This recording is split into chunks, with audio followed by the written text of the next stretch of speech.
Quilty!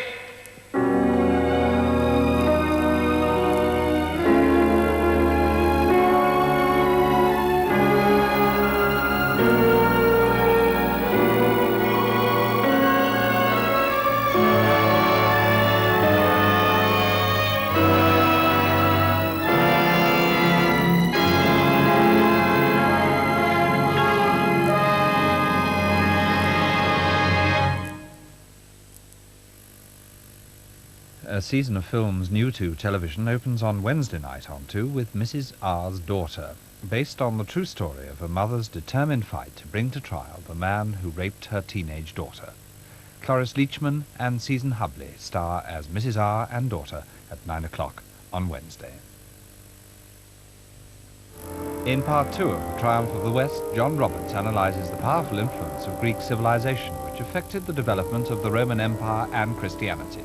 What the Greeks left behind was much more than the list of things which happen to have come down to us. For one thing, that list is incomplete. We don't have a lot of the tragedies that were formed at the great civic festivals.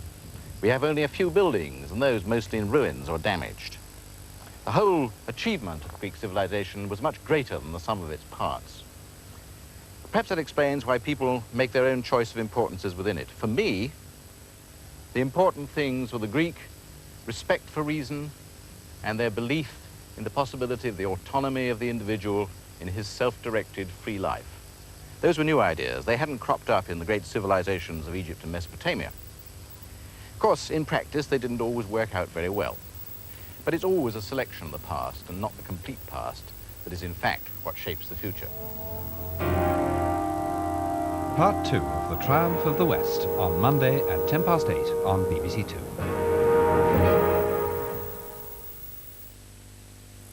Now, on to highlights of today's Ryder Cup play at the Belfry in international golf.